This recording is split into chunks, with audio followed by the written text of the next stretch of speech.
Yo, what's going on, people? It's your boy Ape Huncho, back at you again with another video.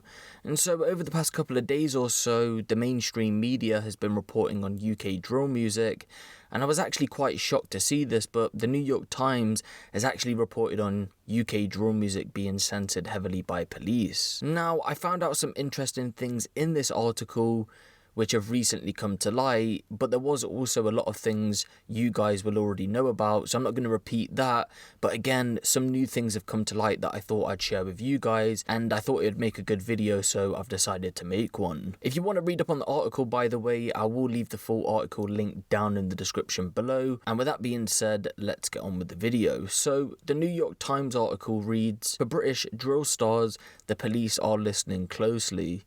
Recent court rulings require officers to keep watch over artists' rap lyrics, which prosecutors say celebrate gangs and violent crime." Now, the article heavily focuses on Digga D and his whole situation, which a lot of you will already know about, and since that BBC documentary came out about him, it's near enough every week now that the mainstream media, at least in the UK, is writing an article about him, but it's basically the same thing, just talking about his legal situation. Something that was interesting that I found out in the article though, is the fact that when the New York Times actually Zoom called Digga D, he wasn't even able to talk about the situation in where he was stabbed in the eye. So the article reads, "He must notify the police within 24 hours of releasing new music and provide them with the lyrics. If a court finds that his words incite violence, he can be sent back to prison.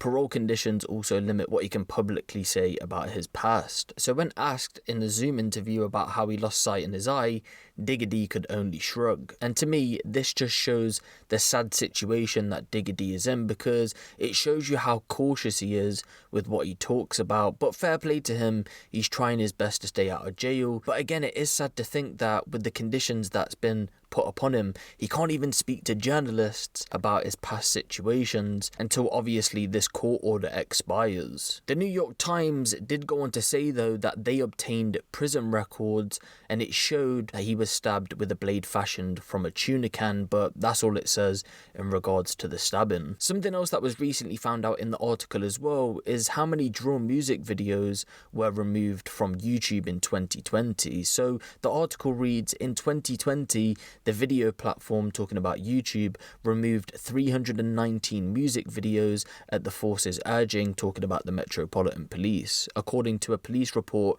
obtained through a Freedom of Information request. That is more than twice the number it took down in 2019.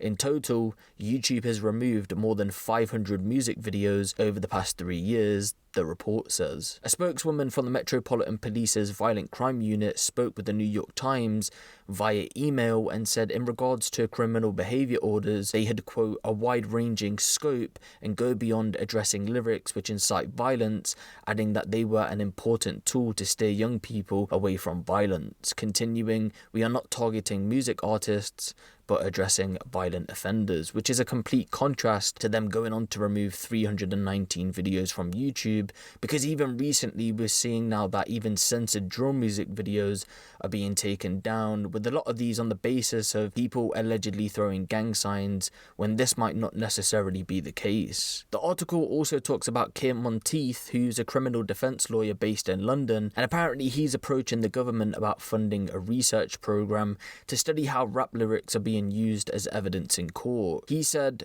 that in some ways the authorities' treatment of drill recalled the heyday of punk in the 1970s, when the police shut down concerts and the BBC banned a hit single by the Sex Pistols. He added, but if punk artists were treated harshly, drill rappers have it even worse. The efforts of the criminal justice system were focused, worryingly, on a particular set of our society, which is young black lads, and that's the real concern here. And I most definitely think that a research program should be set up in this case, because as time goes on, we are seeing time and time again drill lyrics being used in court. I don't know what would be involved in this program, but I definitely think it would be the best foot moving forward. And finally, some new information has come to light as to when Digga D's court order expires. And according to the New York Times, they said that will be in 2025, and it's believed then he'll be able to go on and speak about whatever he wants without any legal issues moving forward. Again, if you want to read the whole article, I will leave that link down in the description. It's a really good read. You should definitely go and give that one a read. But let me know what you guys think of this down in the comment section below. Give the video a little like, and if you want the latest drill, street and music news out of the UK, be sure to hit the subscribe button and the notification bell. It's been your boy Ape Huncho, and I'm out.